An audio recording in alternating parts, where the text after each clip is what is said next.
সুপ্ৰভাত বন্ধু বান্ধৱীসকল, সৰ্বপ্ৰথমে তোমালোক সকলোকে জিতু কৈৰী অফিচিয়েল ইউটিউব চেনেলটোলৈ স্বাগতম জনাইছোঁ আৰু পলমকৈ হ'লেও সৰস্বতী পূজাৰ ওলগ জনাইছোঁ।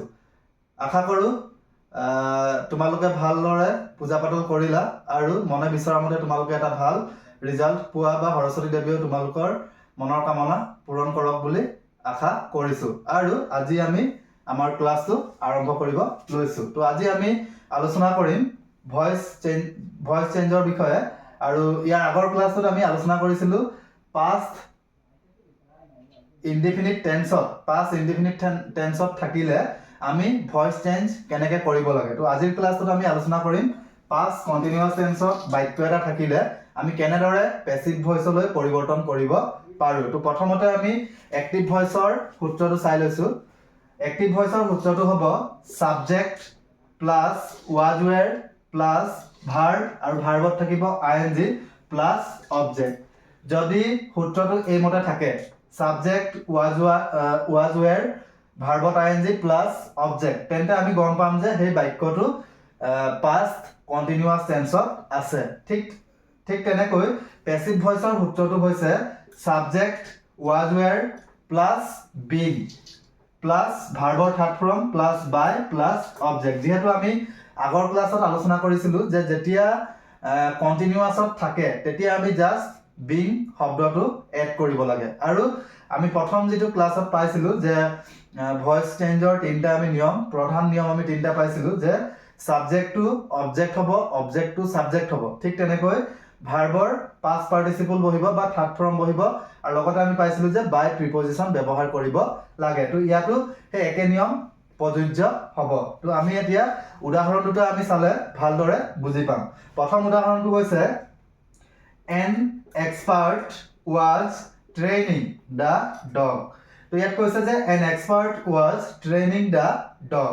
ইয়াত হৈছে এন এক্সপাৰ্টটো হৈছে ছাবজেক্ট, ৱাজ আমাৰ বি ভাৰ্ব আহি গৈছে ৱাজ, ট্ৰেইনিং ভাৰ্বত আইএনজি হৈছে, ভাৰ্বত আইএনজি যোগ হৈছে, দ্য ডগটো হৈছে অবজেক্ট। তো আমি এতিয়া কি কৰিব লাগিব, দ্য ডগটো আমি অবজেক্টত আছে, তো গতিকে আমি দ্য ডগ প্ৰথম ষ্টাৰ্টিঙত আনিব লাগিব। যিহেতু আমি পাইছিলোঁ যে অবজেক্টটো আমি ছাবজেক্ট কৰিব লাগিব। তো দ্য ডগ লিখিলোঁ প্ৰথমতে, দ্য ডগ ৱাজৰ লগত আমি কি লগাব লাগিব, বিং। এইটো চোৱা, ৱাজৰ লগত আমি বিং লগাব লাগিব। The dog was being training. এইটো ভাৰ্বৰ লগত আইএনজি আছে, গতিকে ভাৰ্বৰ থাৰ্ড ফৰ্ম লিখিব লাগিব। তো ইয়াত কি হ'ব, ট্ৰেইন হ'ব, ট্ৰেইন ইডি লাগিব, ভাৰ্বৰ ট্ৰেইনৰ লগত ইডি লাগিব, তাৰমানে ভাৰ্বৰ থাৰ্ড ফৰ্ম। তাৰ পৰা বাই, ইয়াত আছে বাই, ভাৰ্বৰ থাৰ্ড ফৰ্মৰ পিছত আমি পাইছিলোঁ বাই প্ৰিপজিশ্যন বহাব লাগে। তাৰ পৰা আমি লিখিব লাগিব ছাবজেক্ট। এতিয়া এই ছাবজেক্টটো ইয়াত লিখি দিয়াৰ লগে লগে হৈ যাব অবজেক্ট, এন এক্সপাৰ্ট। তো উত্তৰটো কি হ'ব, the dog was being train by an expert. ঠিক আছে, প্ৰশ্নটো হৈছে an expert was training the dog. উত্তৰটো কি হ'ব, the dog was being trained by an expert.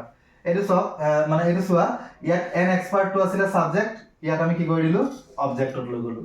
ঠিক তেনেকৈ ইয়াত আছিলে দ্য ডগটো অবজেক্ট, ইয়াত আমি কি কৰি দিলোঁ, ছাবজেক্টত কৰি দিলোঁ। ঠিক আছে, তো ইয়াৰ পিছত আৰু এটা আমি এক্সাম্পল লৈছোঁ, দে ৱেৰ হেল্পিং দ্য প'ৰ। দেটো হৈছে ছাবজেক্ট, ৱেৰ বি ভাৰ্ব আহি গৈছে, হেল্পিং হেল্পৰ লগত আইএনজি যোগ হৈছে, তাৰমানে ভাৰ্বত আইএনজি যোগ হৈছে, দ্য প'ৰটো হৈছে অবজেক্ট। তো আমি ইয়াত দ্য প'ৰটো লিখিব লাগিব প্ৰথমতে, যিহেতু এইটো অবজেক্ট। তো অবজেক্টটো আমি প্ৰথমতে কি কৰিছোঁ, ছাবজেক্ট কৰিছোঁ, দ্য